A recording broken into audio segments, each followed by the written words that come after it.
Ces images actuelles de sa ville d'origine traversent l'esprit de l'Ukrainienne lorsqu'elle pense à ses proches.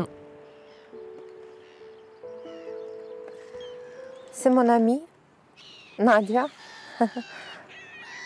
le meilleur. Il est resté à Kiev.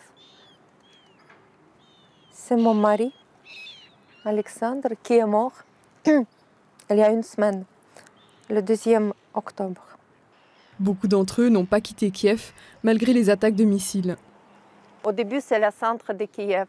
Et j'ai réfléchi que, par exemple, ma belle-fille, elle pouvait être dans la voiture parce que son bureau, il est à côté. On a toujours pensé à ça. Où ça? Comment ça? Où est maman? Et où sont mes amis? On pense toujours à ça. Ils ont bombardé les régions où quand les gens étaient à son bureau, par exemple, dans la voiture. C'est pas la guerre, c'est le terrorisme, c'est sûr. Elle a fui la guerre en avril, accompagnée de ses nièces, toutes les 2 mineures. Pour moi, mieux d'être sur place. Quand j'étais en mois février, mars, à Kiev, quand Kiev était bombardé, pour moi, c'était mieux rester sur place à côté de mon mari.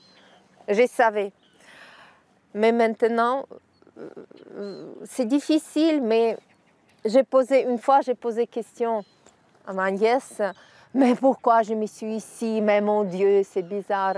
Elle m'a dit, à cause de moi. Et c'est ça. Chacun doit faire tout ce qu'il doit faire. Elle n'a pas d'enfant et son mari est resté en Ukraine. Il est mort il y a quelques jours sur le front. Une situation déchirante pour elle. Je la connais toute ma vie, à partir de 15 ans. Il est mort et je ne pouvais pas être dans son enterrement. C'est difficile. Mais je pense que pour lui, maintenant ça va. Il est avec Dieu. Pour ne pas penser sans arrêt à sa situation, l'ancienne enseignante d'ukrainien a recommencé à travailler. Elle aide les enfants réfugiés dans la région à faire leurs devoirs scolaires.